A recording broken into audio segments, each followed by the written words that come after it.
அசுர வளர்ச்சி அடைஞ்ச Veera stocks double X YouTube channel. ஆபாச கேள்விகள் கேட்டு சர்ச்சைக்குள்ளாயிருக்கிறாங்க இந்த வீரா ஸ்டாக்ஸ். 2022 பார்த்தீங்கன்னா வெறும் 2000 சப்ஸ்கிரைபரோட இருந்த இந்த வீரா ஸ்டாக்ஸ் 2023 அக்டோபர் வாக்கில் 1,00,000 சப்ஸ்கிரைபர்ஸோட இருந்தாங்க. மே 2024 அதாவது 8 மாசத்துல பார்த்தீங்கன்னா 5,00,000 சப்ஸ்கிரைபரை தொட்டுட்டாங்க. 8 மாசத்துல அசுர வளர்ச்சி. வெறும் ஆபாச மற்றும் அருவருப்பான கேள்விகள் மட்டுமே மூலதனமா வச்சு இந்த சேனல் இயங்கி வந்தது.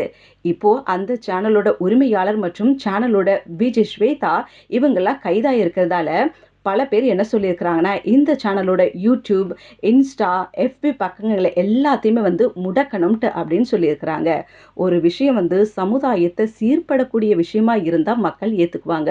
சமுதாயத்தை சீர்கெடுக்கக்கூடிய விஷயமா இருந்தாலும் எல்லாருக்கும் இப்படிப்பட்ட நிலைமை தான் உண்டாகும் அப்படின்றதுக்கு இவங்க ஒரு பெரிய உதாரணம். ஸோ இதே போல் நிறைய விஷயங்களை உங்களுக்கு நான் சொல்ல வரேன். அதுக்கு நீங்கள் எங்களுடைய கிரானிக்கல்ஸ் தமிழ் சேனலை சப்ஸ்கிரைப் பண்ணுங்கள், ஷேர் பண்ணுங்கள், லைக் பண்ணுங்கள், கமெண்ட்ஸ் பண்ணுங்கள்.